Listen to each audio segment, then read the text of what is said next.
Ate, magkano tong ganito nyo? 850, sir. 850 ang isa? O yung dalawa na?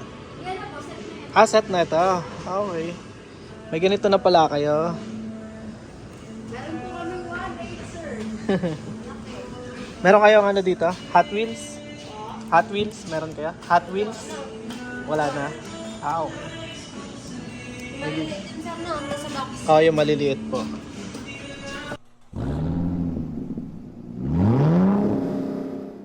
Welcome back everyone. Nasa Tagaytay naman tayo ngayon. Ito yung Shell Gasoline Station sa may Aguinaldo Highway. Yung nakita nyo kanina, yun yung diecast model na binibenta ng Shell. So anyway, papakita ko lang yung ating latest na in-unbox. Ito yung Porsche 901 from Mini GT. Sobrang classic ng car na ito. Kung di nyo pa napanood yung unboxing video natin, visit nyo yung ating YouTube channel, In Game Name. At habang nasa YouTube kayo, subscribe na rin kayo sa ating channel. It will help us a lot in growing our channel. So anyway, sobrang classic nitong Porsche 901 na to. Tingnan nyo yung details sa ilalim. And then yung kanyang steel wheels. Yan, alloy pala yan. Rubber yung tires, napakaganda. Medyo manipis lang, pero I think proportionate naman siya dun sa size ng sasakyan. Sobrang solid nung grille na nasa likod nitong Porsche na to.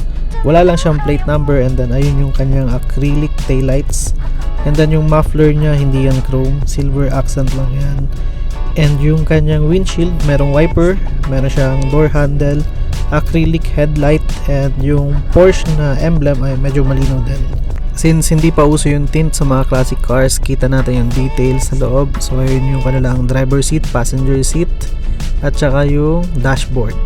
Anyway, yung kulay ng Porsche na to ay ivory.